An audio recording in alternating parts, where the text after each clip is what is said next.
Isang mapagpalang araw po sa ating lahat, sa ating pong lahat na sumusubaybay sa ating programa ngayong hapon. Ito po ang unang pagkakataon na tayo ay mag-aaral ng salita ng Panginoon sa ating pong ilang araw na topic sa Hope in the Time of Crisis, Media Evangelism. Na tayo po sa hapong ito ay mag-aaral ng salita ng Panginoon na ito'y makapagbibigay po sa atin ng pag-asa sa kabila ng tayo ay mayroong mga hinaharap na pagsubok sa ating buhay upang magkaroon tayo ng pag-asa ano man ang mangyari sa ating bansa, sa ating mundo. Magkakaroon tayo ng kapayapaan habang tayo ay nag-aaral ng salita ng Panginoon. Sa ating magpapatuloy, tayo po ay pananalangin upang ating hilingin ang pamamatnubay ng Panginoon sa ating pag-aaral. Tayo po ay manalangin. Dakila po namin, Panginoon, sa hapon pong ito kami nagpapasalamat na kami inyong binigyan ng pagkakataon upang mag-aral ng inyong mahalagang mensahe upang ang bawat isa sa amin ay makinabang ng aming pag-aaralan, upang magbigay sa amin ito ng pag-asa sa hinaharap.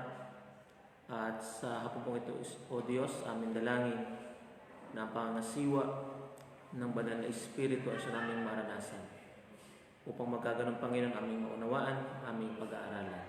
Palain din po ang aming mga taga-subaybay ngayon sa Facebook, aming mga kapatid, mga kaibigan.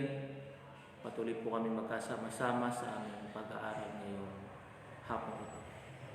Ito po ay aming dinadalangin sa pangalan ng aming Panginoong sa Jesus. Amen. Okay po, sa ating pong unang topic sa ating series na Hope in the Time of Crisis, tayo po ay mag-aaral tuwing alas 4 ng hapon. At ang ating pong unang topic ay ang Message of Hope o mensahe ng pag-asa para sa bawat isa sa atin. Sapagkat ayon sa pag-aaral, maaaring mabuhay ang tao ng ilang araw ng walang pagkain. Maaaring linggo, bahit siya mayroong tubig, mayroong hangin.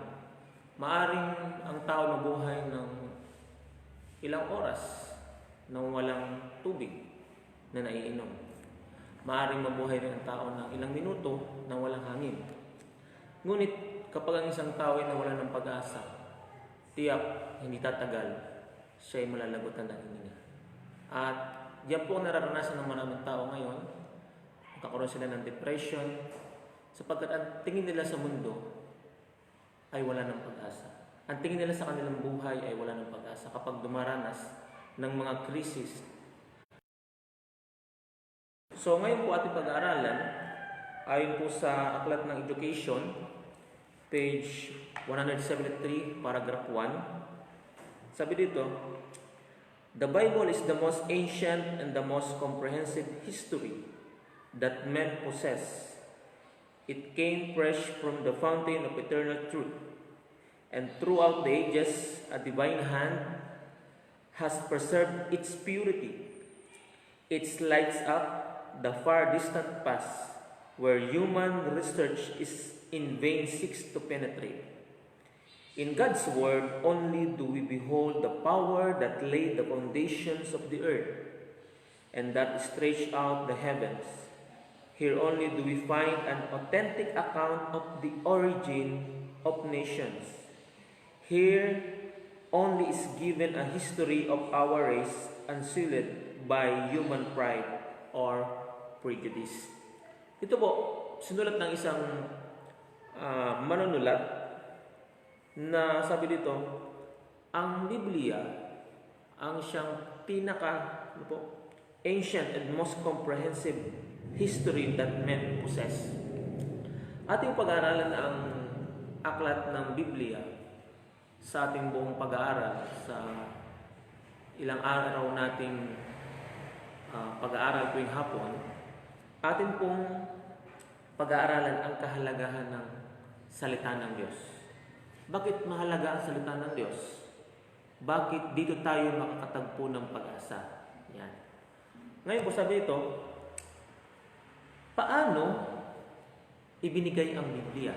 Sapagkat maraming tao nagsasabi na ang Biblia ay gawa lamang ng tao, yan ay bunga lamang ng imahinasyon ng tao, ay dapat huwag daw paniwalaan. Ngunit,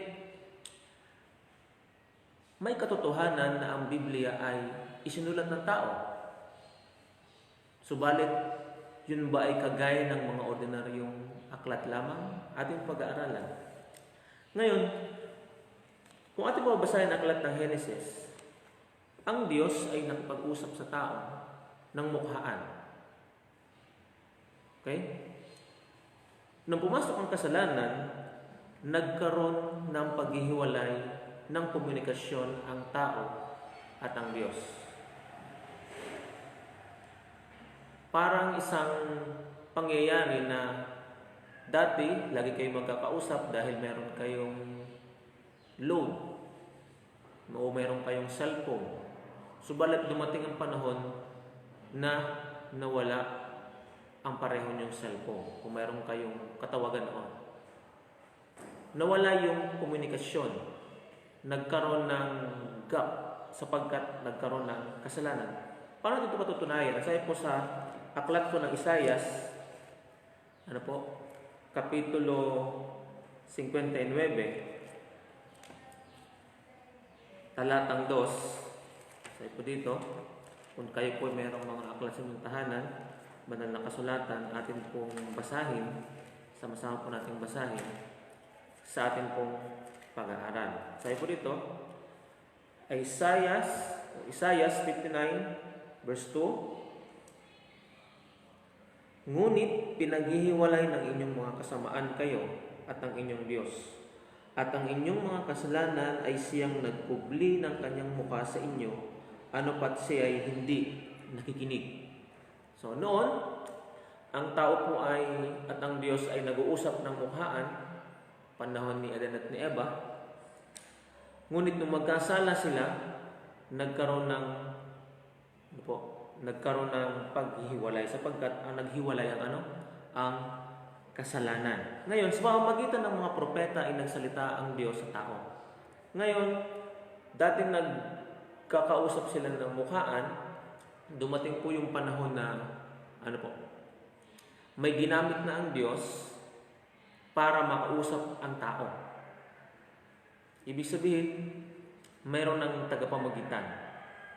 Dahil hindi nga makapag-usap ang tao at ang Diyos ng mukhaan, mayroong ginagamit ang Diyos ng mga tao upang ipahayag niya ang kanyang mga mensahe. Mabasahin po natin sa aklat ng Hebro, ng mga taga-Hebreo, Kapitulo 1, talatang 1. Ito po ang sinasabi. Ito po ang basahin.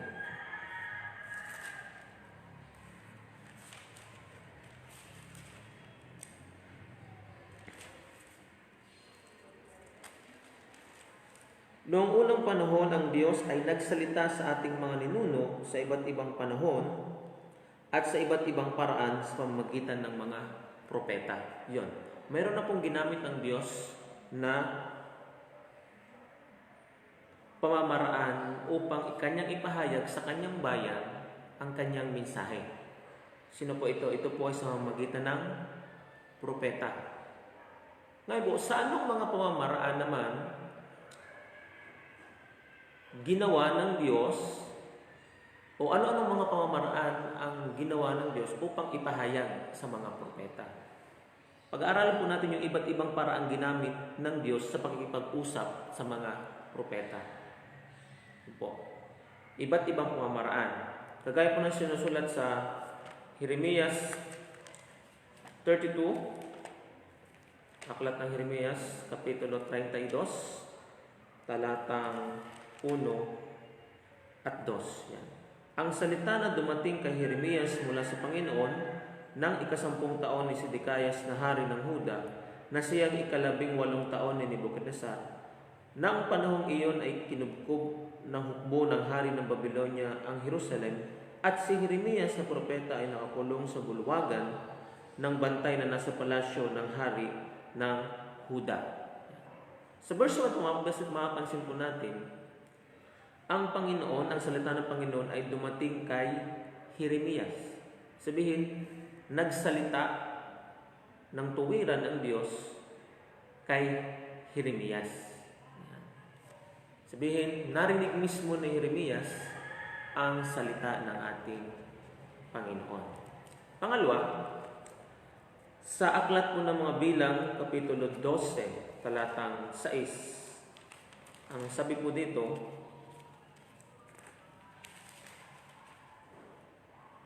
at kanyang sinabi, pakinggan ninyo ngayon ang aking mga salita.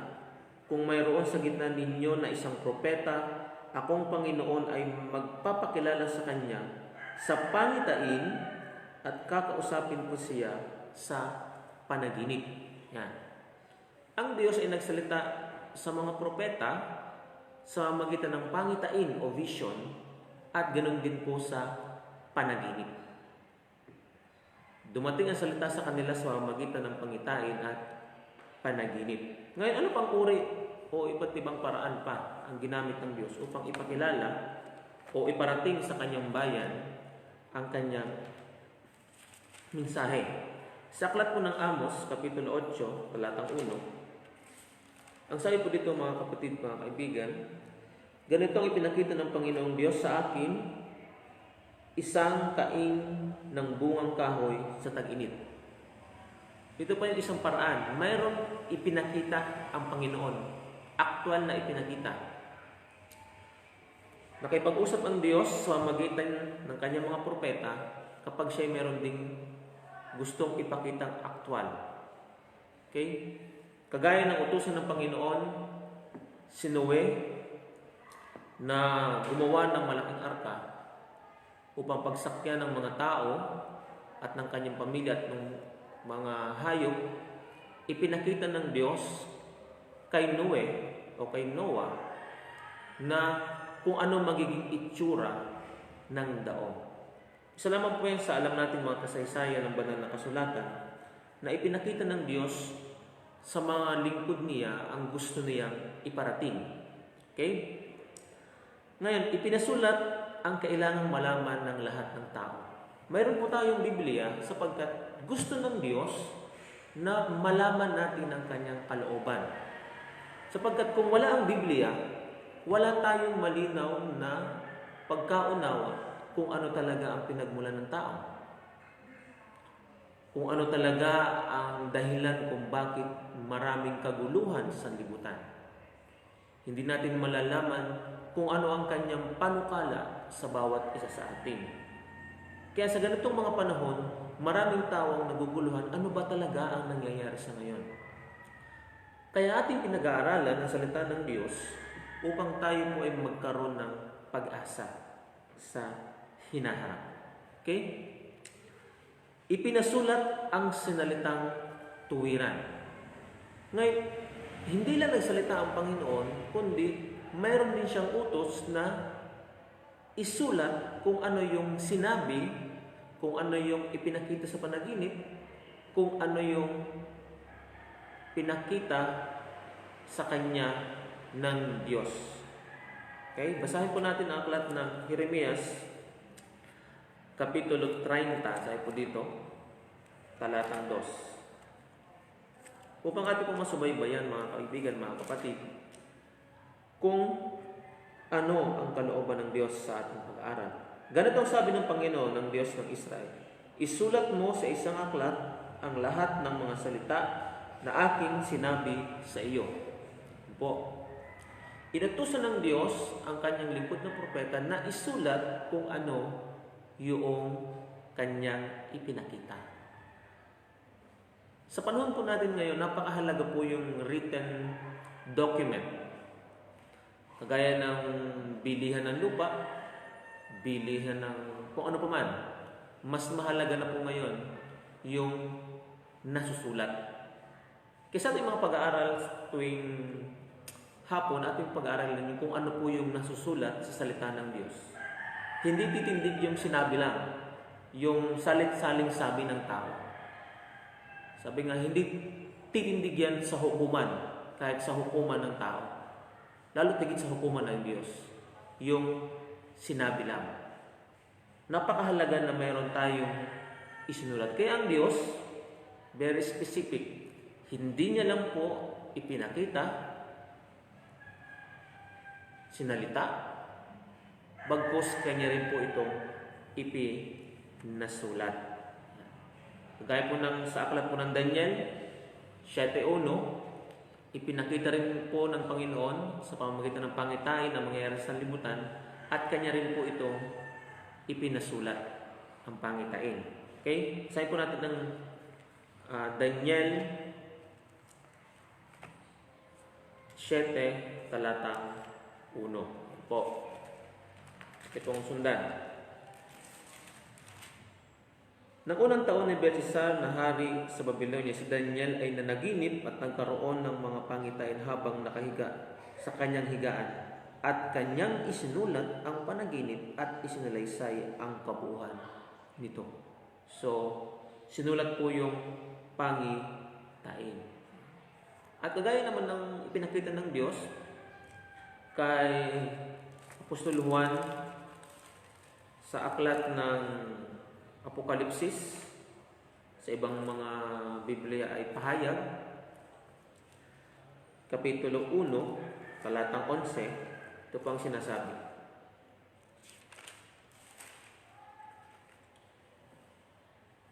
Na nagsasabi, ang iyong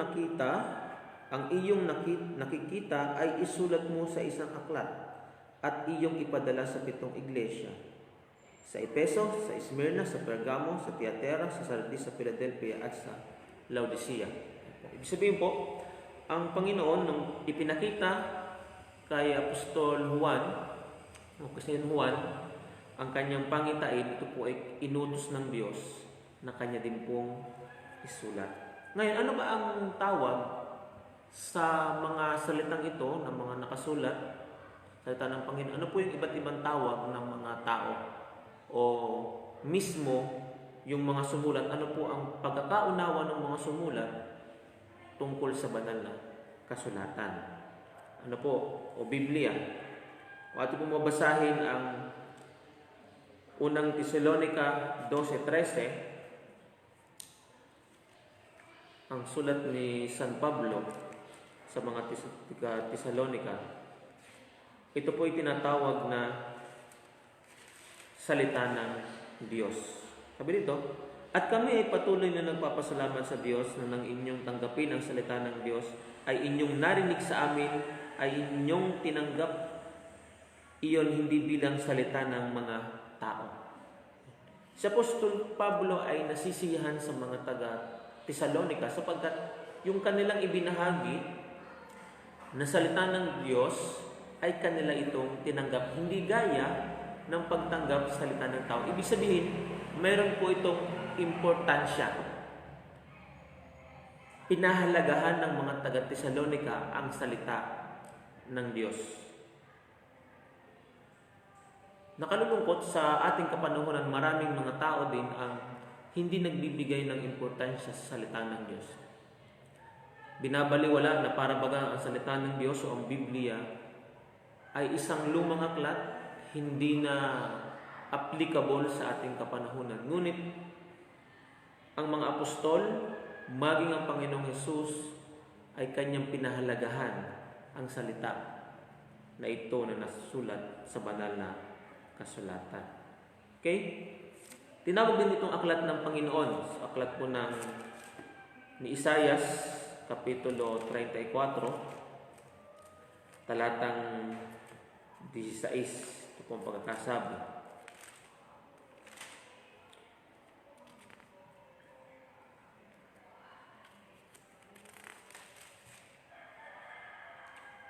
Inyong saliksikin at basahin ang aklat ng Panginoon, kahit sa isa sa mga ito ay hindi magkukulang, walang mangangailangan ng kanyang kasama, sapagkat iniutos ng bibig ng Panginoon at tinipon sila ng kanyang Espiritu. Ito po ang kaibahan ng banal na kasulatan sa mga ordinaryong aklat, mga kaibigan, mga kapatid. Sapagkat ang Biblia ay salita ng Panginoon at kanyang pinatnubayan ito na mabuo, dahil sabi dito, at tinipon sila ng kanyang espiritu. Ang Biblia ay isinulat sa loob ng magkakalayong mga taon, almost 1,600 years ang pagitan bago na kumpleto ang aklat ng Genesis hanggang sa aklat ng Revelation o Apocalypse, mga kapatid. Tayo po ay pinatnubayan ng ating Diyos. Ang mga tao na nag-compile nito ay pinatnubayan ng kanyang banal na espiritu. Ngayon, bakit ipinasulat ang kasulatan? Ano ba ang dahilan nito? Ano ba ang purpose? Ano ba ang objective? Bakit hindi lang sinalita ng Panginoon ang kanyang salita, bagkus kanya pa itong ipinasulat? Ibig sabihin, ano po, mayroong kahalagahan. Sapagkat mayroong nais ang Diyos na mangyari sa bawat isa sa ating mga nananampalataya sa Kanya. Ating mong basahin sa aklat ng Timoteo, sa ikalawang aklat ng Timoteo, Kapitulo 3, talatang 16 at 17. Sabi po dito, ang lahat ng mga kasulatan ay kinasihan ng Diyos at mapapakinabangan sa pagtuturo, sa pagsaway, pagtutuwid at sa pagsasanay sa katuwiran, upang ang tao ng Diyos ay maging ganap, nasasangkapang lubos sa lahat ng mga gawang mabuti. Yun po ang dahilan. Bakit kailangan natin ang banal na kasulatan? Sapagkat sabi dito, ano po ang benefits ito? Mapapakinabangan sa pagtuturo. Sa banal na kasulatan, tayo po'y tinuturuan ng pagsunod. Tinuturuan tayo ng maraming bagay. Batas sa kalusugan, batas ng sibil o ng ating bayan, pagsunod sa mga namumuno natin sa gobyerno. Nasa aklat po ito ng Roma. Tinuturuan tayong ibigin ang ating mga magulang, ang ating mga anak. Tayo marami tutunan. Sabi, sa pagsaway, sa pagtutuwid, maraming pagsasaway tayong makikita sa banal na kasulatan, sapagkat ang banal na kasulatan ang siyang salita ng Diyos. Kapag tayo ay nakagagawa ng mali, nakagagawa ng kasalanan, ito po ang nag-confirm ng ating ginawa ay kasalanan, sapagkat nasusulat. Sabi ng Panginoon, huwag kang papatay, huwag kang mangangalunya. Kung walang nasusulat na gano'n, hindi natin malalaman na tayo ay nagkakasala. Ano pa? Sa pagsasanay sa katuwiran. Tinuturoan tayo, sinabing katuwiran, sabihin, lubos ang pagsunod sa ating Panginoon. Upang ang tao ng Diyos ay maging ganap, nasasakapang lubos sa lahat ng mga gawang mabuti. Yun pala ang purpose. Yun po ang dahilan kung bakit ibinigay sa atin ng Diyos. Kung ang lahat lamang ng tao sa sanlibutan ay nag-aaral ng salita ng Diyos at tinutupad ang nakasulat dito, disinsanay makikita po natin na na mayroong maliwanag, mayroong malinaw na direksyon ng ating buhay. Walang magiging sigalot kapag sinabi na tayo ay mag-ingat, tayo mag-iingat. Pag sinabing magkaroon ng social distancing, tayo ay susunod. Sapagkat tayo naniniwala na ang Diyos ay Diyos ng katuwiran.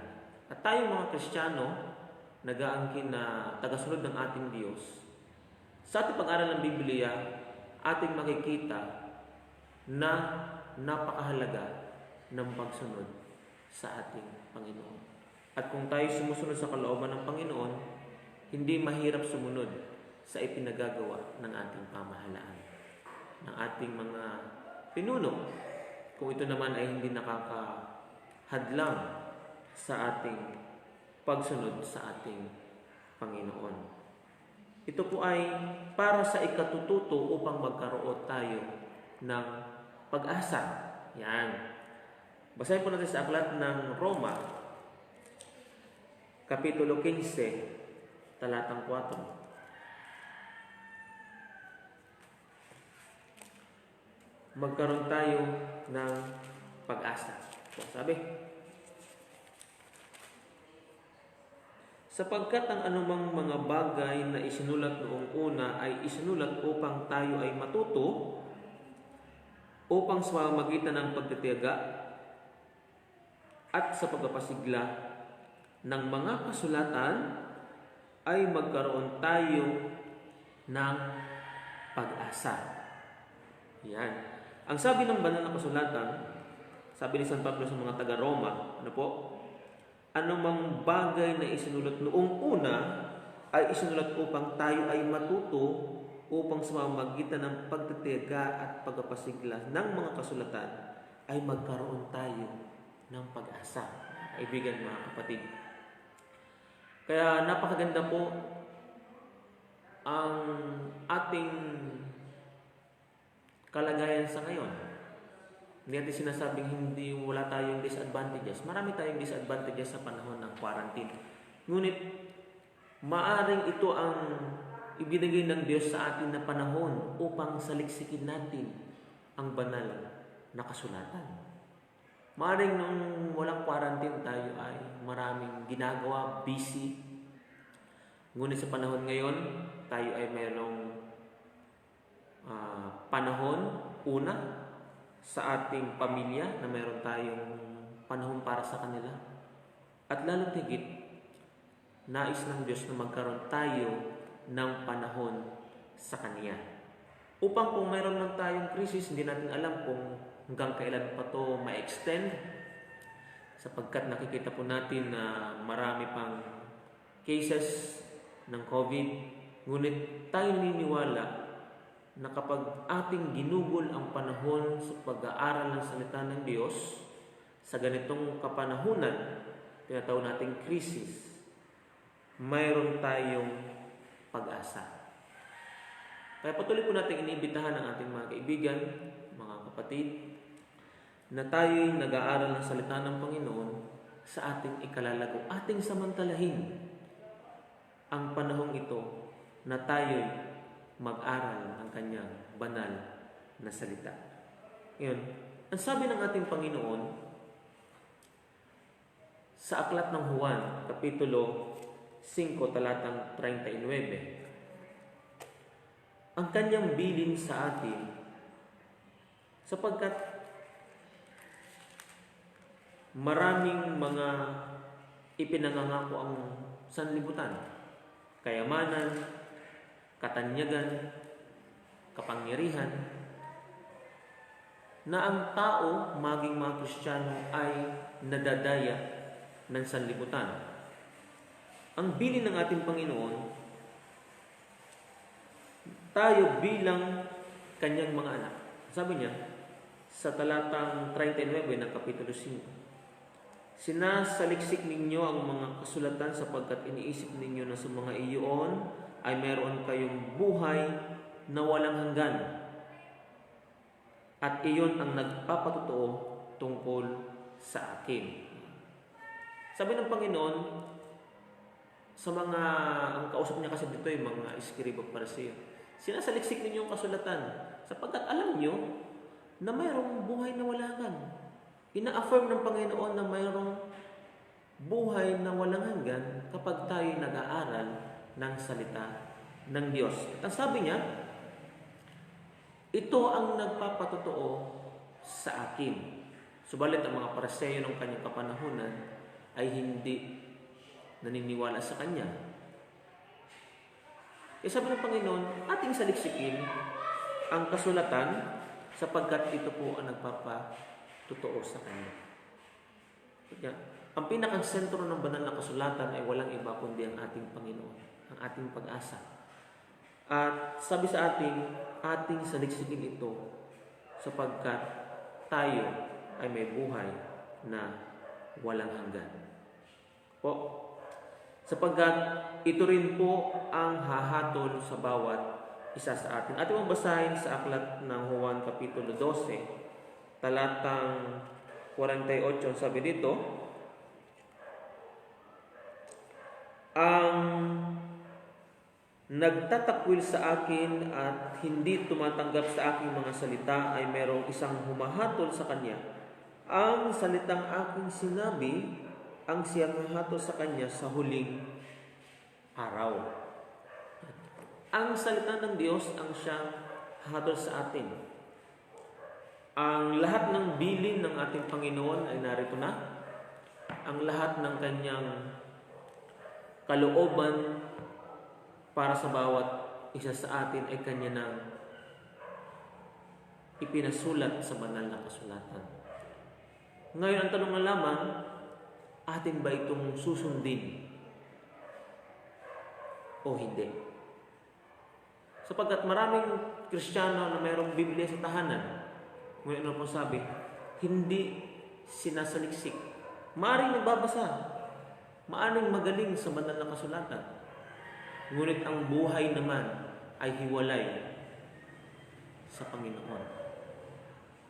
Kaya ang bilin sa atin ng ating Panginoon sa magitan ng aklat ni San Pablo sa Timoteo, kay Timoteo, ano po, na darating ang kapanahunan, maraming tao ang lalabag sa kalooban ng ating Panginoon. Kaya nga, kanyang ibinilin at ipinaunawa na tayo'y mag-ingat sa huling kapanahunan. Sapagkat magiging masama ang ating huling kapanahunan. Sabi dito sa atin, ang kasamaan sa mga huling araw. Mapasipon natin ang ating maging ang ating bansa kahit maraming ipinatutupad na mga alituntunin, marami pa rin ang nagrereklamo, marami pa rin ang hindi sumusunod, marami pa rin ang lumalabag sa kautusan ng ipinatutupad ng ating bansa o ng ating komunidad. Kaya sabi dito, sa Kapitulo 3 ng 2 Timoteo, simulan po natin sa talatang 1. Ito po yung paalala sa atin sa huling kapanahunan. Sabi dito, ngunit unawain mo ito na sa mga huling araw ay darating ang mga panahon ng kapighatian, sapagkat ang mga tao ay magiging maibigin sa kanyang sarili, maibigin sa salapi, mayayamang, mga mapagmalaki, mapanlait, suwail sa mga magulang, mga walang utang na loob, walang kabanalan, walang katutubong pag-ibig, mga walang habag, mga mapanirang puri, mga walang pagpipigil sa sarili, mababangis, mga hindi maibigin sa mabuti, mga taksil, matitigas ang ulo, mga palalo, mga maibigin sa kalayawan, sa halip na maibigin sa Diyos, na may anyo ng kabanalan, ngunit tinatanggihan ng kapangyarihan ito. Lumayo ka rin naman sa mga ito. Ito po sabi ng banal na kasulatan sa atin, sa darating ang panahon na ang lahat ng nabanggit, ano po, ay ating makikita. Nakita na po ba natin, mga kaibigan, mga kapatid, na maraming tao ngayon ang maibigin sa kanyang sarili? Kung tutusin po, ang sanlibutan natin ay hindi naghihirap. Ang ating bansa ay hindi naghihirap. Kung magiging balanse lamang ang kayamanan ng mga mayayaman sa mga kasalatan ng mga mahihirap, paano po natin nasabi? Pansinin po natin ang mayayamang bansa. Gumagastos, gumugugol ng maraming pera para pambili ng mga armas pandigma. para makapunta sa ibang planeta. Ngunit kung ito po'y gugulin mismo sa sanlibutan kanilang kinagagalawan, ito'y magiging sapat doon sa mga bansang naghihirap. Kaya po maraming nagsasabing, hindi kaya ng ating gobyerno ang problema ng pandemic na ito. Kinakailangan ng pagtutulungan ng mga taong mga mayayaman at marami na nga pong tumutulong. At sabi dito, marami pa rin ang mga maibigin sa kanyang sarili at maibigay sa salapi. Ang salapi po ay hindi masama o ang pera ay hindi masama.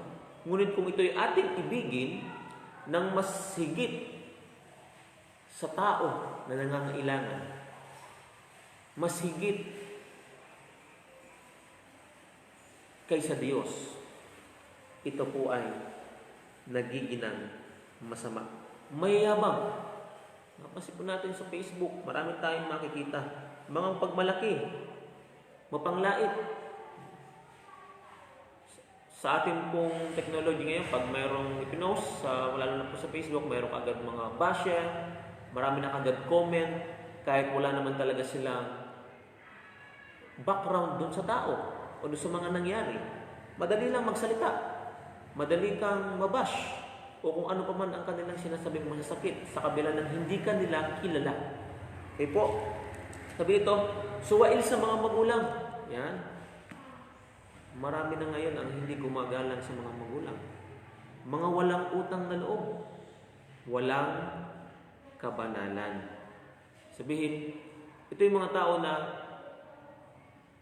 hindi namumuhay sa kabanalan. Ang kanilang pananalita, ang kanilang mga gawi ay taliwas sa sinasabi ng banal na kasulatan. Walang katutubong pag-ibig, mga walang habag. Sabihin, yung compassion, yung pagtulong ay wala na sa kanilang mga sarili. Mga mapanirang puri. Yan. Marami po tayo nakikita ngayon, araw-araw. Lagi na lang mayroong sasabihin ng isang grupo ng tao para ibagsak ang kabilang grupo. O mayroong sasabihin ng isang tao, kilalang tao, doon sa isang kilalang tao. Sabihin, siraan ang kapurihan. Sabi ito, mga mapanirang puri, mga walang pagpipigil sa sarili, mababangis, mga hindi maibigin sa mabuti. Atin po ba itong nakikita ng mga kaibigan, mga kapatid sa kasalukuyan? Opo. Kitang-kita na po natin ang mangyayari. Kaya sabi ng Biblia, ito ay darating sa mga huling mga araw. Mga taksil. Sabihin, ngayon ay okay sa'yo, kaharap mo. At mamaya-maya, inilaglag ka na pala. Matitigas ang ulo. Yahan. Lagi natin nakikita araw-araw. Wala nang social distancing. Wala nang mask na ginagamit. Gala na lang ng gala. Matitigas ang ulo. Mga palalo maibigin sa kalayuan sa halip na maibigin sa Diyos. Kaya atin itong panawagan sa bawat isa na ang panahong ito na tayo ay pinahintulutan ng Diyos na tayo ay maka-stay lamang sa ating tahanan, atin pong samantalahin na pagbulay-bulayan, paglimian ang ating mga personal na relasyon sa Diyos. Kaya sabi dito, meron ito sa Biblia na tinatawag na social distancing. Ano po? Saan tayo lalayo? Meron social distancing din dito sinasabi. Sabi dito, na may anyo ng kabanalan, ngunit tinanggihan ng kapangyarihan nito, lumayo ka rin naman sa mga ito. Sapagkat alam ng Diyos, maraming gumagamit sa kanyang salita, maraming sila ay laging sumisimba, aktibo sa church, aktibo sa mga gawaing panlilingkod, ngunit tinatanggihan ang kapangyarihan nitong magbago sa kanyang buhay, sapagkat kung titingnan din ang kanyang buhay, ito'y hiwalay sa Panginoon. Ang sabi ng Panginoon, keep distance. Lumayo ka rin naman sa mga ito. Kung sabi ng banal na kasulatan, ang kasamahan o makita yung kasamahan ng mga gumagawa ng masama, ito'y nakakasira sa mga gumagawa ng mabuti. Kung ang lagi nating kasama ay yung mga mapagpaimbabaw, gumagawa ng kasamaan, malaki ang chance na tayo po ay mahawa. Ako po'y naniniwala, mga kaibigan, mga kapatid, na hindi ang COVID-19 ang pinaka-problema ng sanlibutan ngayon. Hindi po ito. Bagkus kung ang lahat pong ito na binanggit natin kanina na mangyayari sa huling araw ay ating nakikita, mga kaibigan, mga kapatid, ito po ang pinaka-problema ng sanlibutan. Hindi lang po yung tuwirang gumagawa ng kasalanan, kundi yun ding mga tao na nagsasabi, Panginoon, Panginoon, ako'y iyong lingkod. Hindi lang po sinabi dito yung mga tuwirang gumagawa ng paglabag ang problema sa huling araw. Bagkus, yung mga tao rin na nagsasabi na sila ay lingkod ng ating Panginoon, ngunit hindi nakikita sa kanilang buhay. Yan po ang pinaka-problema ng tao ngayon, yung katigasan ng ulo. Ano po? Walang kabanalan. Bakit po? Pansinin po natin, mga kaibigan, mga kapatid, bago nangyari ang COVID na ito, ano na po ang mga nangyayari sa sanlibutan?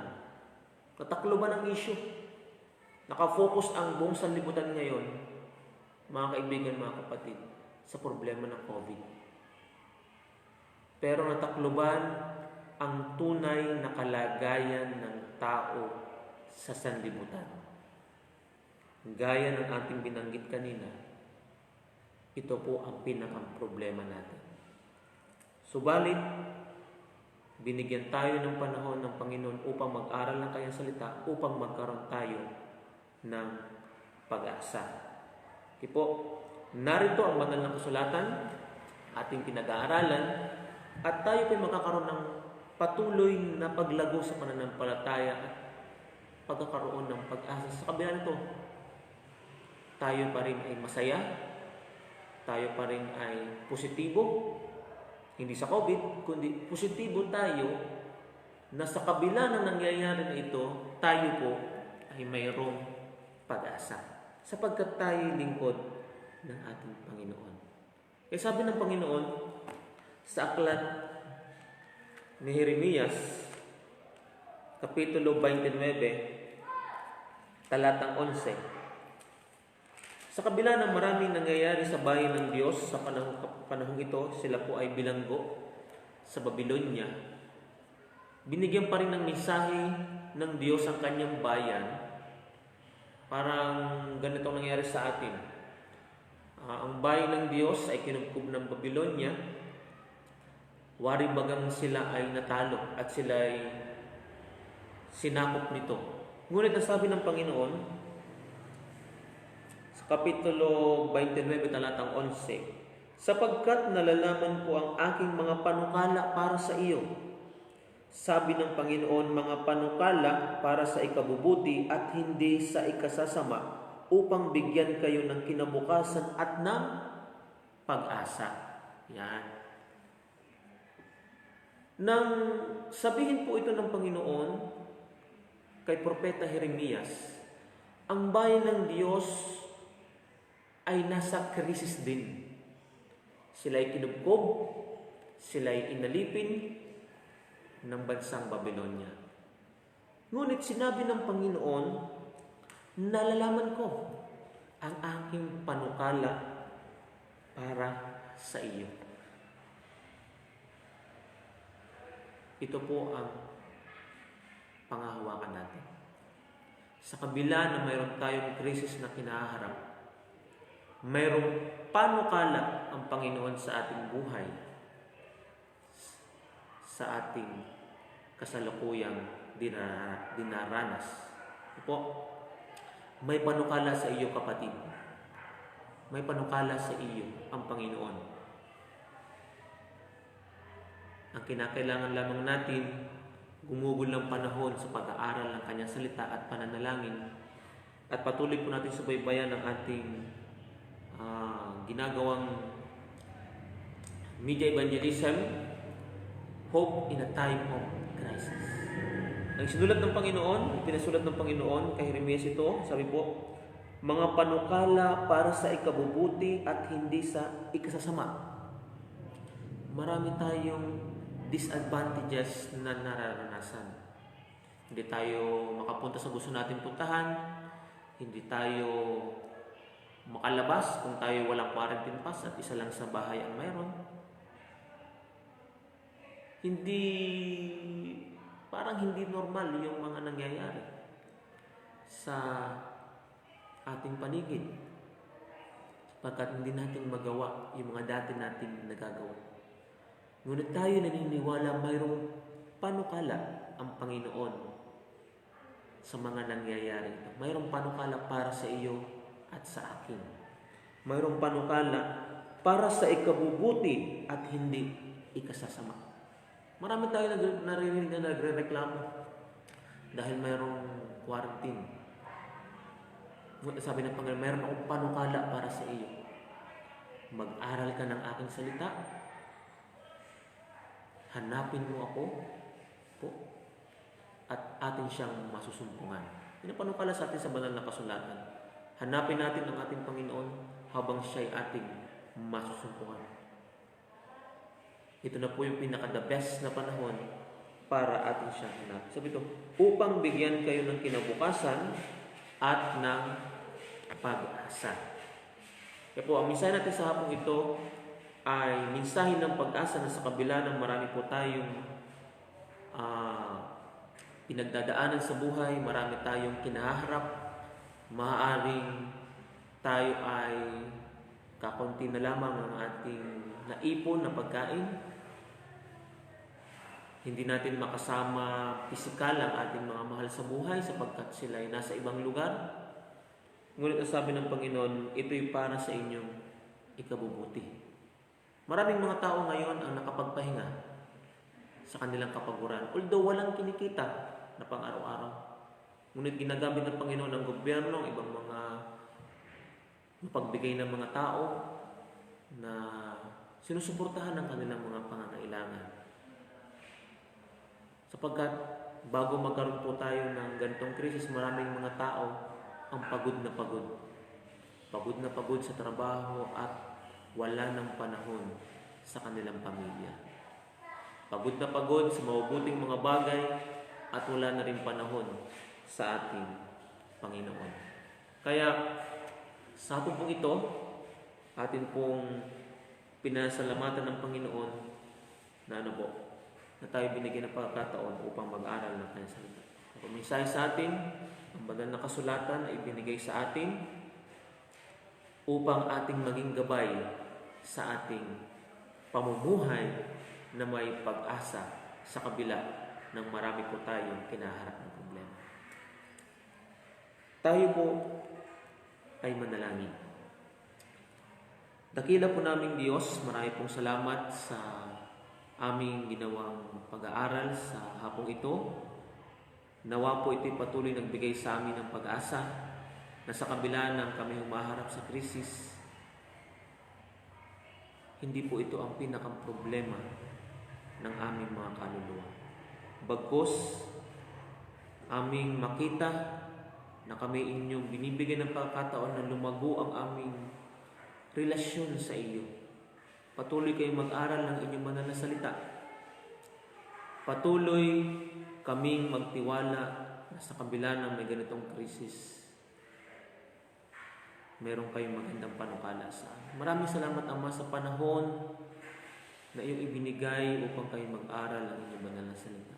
Nawa po ang aming pong mga kapatid na nanonood sa kanilang mga tahanan, mga kaibigan, ay lubos na pinagpala ng inyong banal na salita sa pamamagitan ng inyong banal na Espiritu na mensahe sa amin, mayroon kaming pag-asa sa kabila na mayroong problema, krisis sa sanlibutan ito.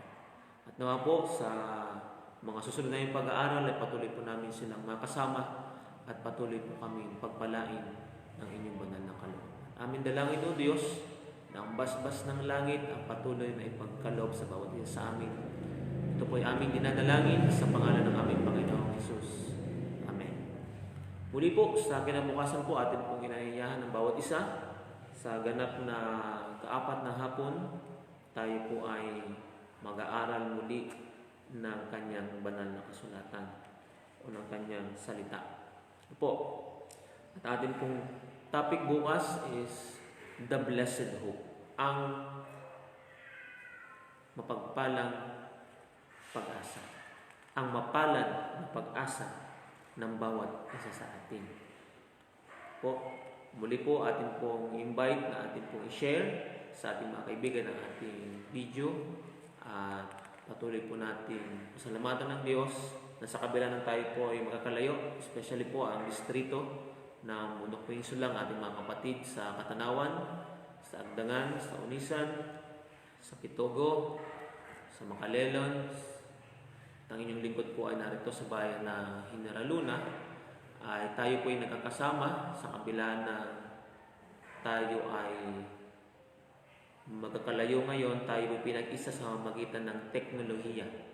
Kaya ating pinasalamatan ng Diyos na meron tayong teknolohiya sa panahon ngayon na hindi naging hadlang yung ating pagkakalayo upang mag-aral ng kanyang salita at upang magpuri sa ating Panginoon. At sa atin pong lahat ng mga kapatid, nawa patuloy po tayo mag-aral ng salita ng Panginoon. Gugulin natin ang panahon ito, mag-aral ng kanyang salita at patuloy pong lumago ang pag-ibig sa ating buhay.